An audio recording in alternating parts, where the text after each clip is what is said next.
pero conocemos que al principio del sexenio se dieron a conocer varios casos de corrupción, enriquecimiento ilícito, vínculos con el narcotráfico, con el crimen organizado en los estados. Hoy siguen apareciendo departamentos, propiedades de ciertos gobiernos y vínculos con el narcotráfico. La semana pasada se conoció que varios senadores depositaron 4 millones de pesos a una candidata en Guadalajara. ¿Qué tiene que suceder para que la justicia investigue estos casos rápidamente?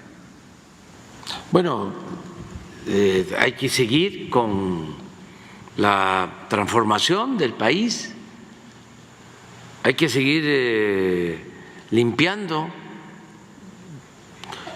de arriba para abajo como se barren las escaleras, hay que seguir desterrando la corrupción. Yo pienso que es una tarea fundamental, es la principal tarea del gobierno y eso que ya inició, porque no era así, debe continuar, debe seguir adelante. Debemos todos los mexicanos internalizar, hacer nuestra la idea de que el principal problema de México fue por muchos años la corrupción, el principal problema de México, sobre todo en lo que nosotros conocemos como periodo neoliberal o neoporfirista.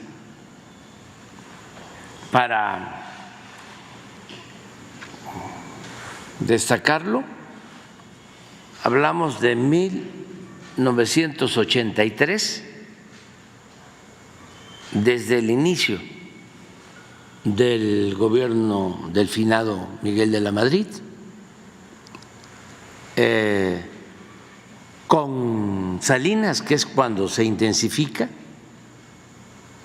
porque no se habían atrevido los presidentes posrevolucionarios a entregar las tierras ejidales, las minas, el petróleo, los bancos, Teléfonos de México. Y con Salinas se llevó a cabo un traslado de bienes del pueblo y de la nación a particulares como nunca en la historia. Ahí se conformó una especie de nueva oligarquía, le llamaron Grupo Compacto. Y en ese sexenio, lo he dicho muchas veces, al inicio, en 1988, lo pueden ustedes constatar, la revista Forbes, que publica las listas de los hombres más ricos del mundo, empieza precisamente a publicar esa lista en ese año, en 1988, y solo había una familia mexicana, la familia Garzazada, que aparecía en la lista de los 1000 multimillonarios más importantes del mundo. Una familia, creo que con 2.500 millones de dólares. Empieza la entrega de bienes de la nación a particulares, allegados a Salinas, y al final de Salinas, si ustedes ven la revista Forbes de el 94, van a encontrar que ya son 24 los multimillonarios, de 1 a 24, los que aparecen en la lista de los más ricos del mundo. Y ya no son 2.500 millones de dólares, sino estos 24 acumulan 48.000 millones de dólares. En ese entonces México ocupaba el 4.º lugar en multimillonarios en el mundo. Al mismo tiempo, en ese sexenio, es cuando se produce una mayor desigualdad económica y social. Es cuando hay más pobres con relación a las minorías que acumulan enormes fortunas. Esa política de entregar bienes del pueblo, de la nación, a particulares que, repito, no se habían atrevido ni siquiera los gobiernos posrevolucionarios, continúa, porque se pelean Zedillo y Salinas, pero continúa lo que yo llamo el salinismo como política. Y Zedillo sigue, es el que entrega los ferrocarriles nacionales, es el del FOBAPROA. Imagínense lo que era la política económica en ese entonces, de convertir las deudas privadas de potentados, de la banca, de las grandes empresas, en deuda pública. Eso lo legalizaron, violaron la Constitución como quisieron y al final se pusieron de acuerdo en el Congreso, como siempre lo hacen los del bloque conservador, que no son en sentido estricto representantes populares. Sin embargo, actualmente son empleados al servicio de la oligarquía. Y eso continuó, porque engañaron de que iba a haber un cambio con Fox, y fue más de lo mismo. Y así hasta que la gente dijo basta y se inicia esta nueva etapa. Sin embargo, arraigó tanto del régimen de corrupción, de injusticias, de privilegios, de desprecio al pueblo, echó raíces, pues que aunque nos hemos aplicado a fondo, todavía falta. Pero ahí está la esencia de la transformación de México. Entiendo que con la campaña electoral y la guerra sucia aparecen y brotan más departamentos, bienes raíces, sí, terrenos, transferencias, pero ¿no urgiría a que las autoridades actuaran más rápido para evitar que estas personas que se están reportando terrenos, transferencias, llegaran a ocupar un cargo público? Sí, se avanza, pero hay muchas trabas. Es que es un proceso de transición y lo nuevo no acaba de nacer y lo viejo no acaba de morir. Por eso yo tengo confianza que va a continuar el proceso de transformación, porque fue mucho tiempo, fueron 36 años de saqueo. Nunca en la historia de México, lo he dicho también aquí varias veces, y todo esto lo puedo probar, no se compara el saqueo que hubo durante los 3 siglos de dominación colonial con lo que se robaron,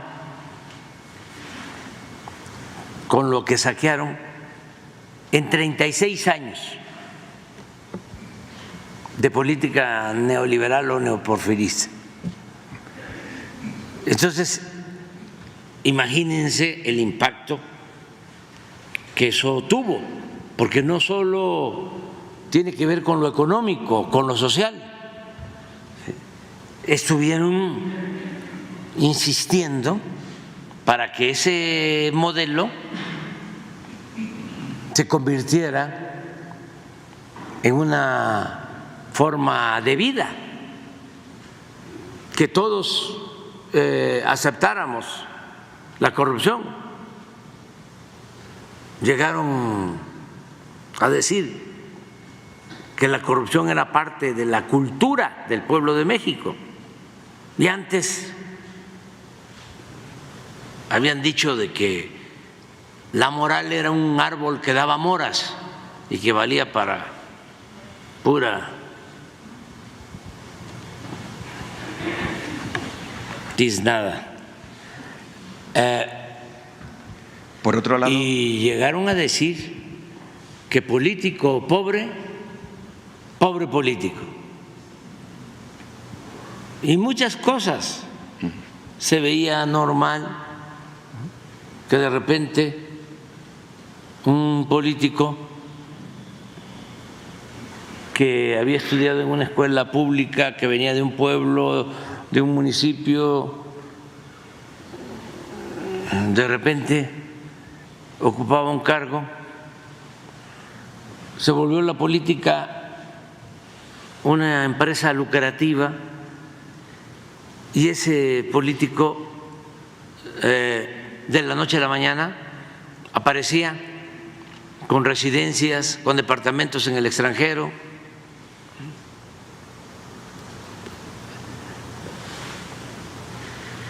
Y el peor de los males, como decía el maestro Silva Gerso, es que no perdían ni siquiera su respetabilidad. Porque en otros países, en España, por ejemplo, hay mucha corrupción, pero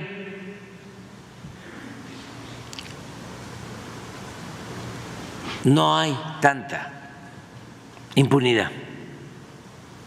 Y en México eran las dos cosas: muchísima corrupción y muchísima impunidad.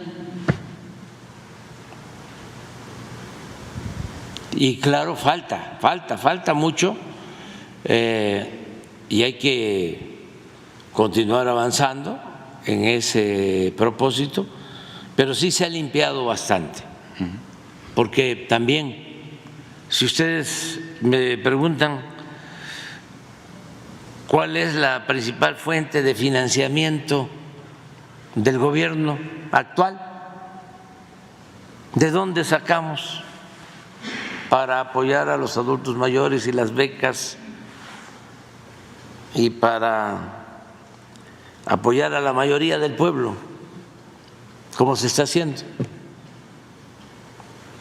Es a lo mejor increíble, pero la principal fuente de financiamiento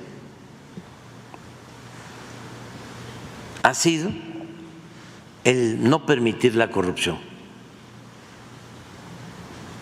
O sea, el problema de México no es la falta de presupuesto.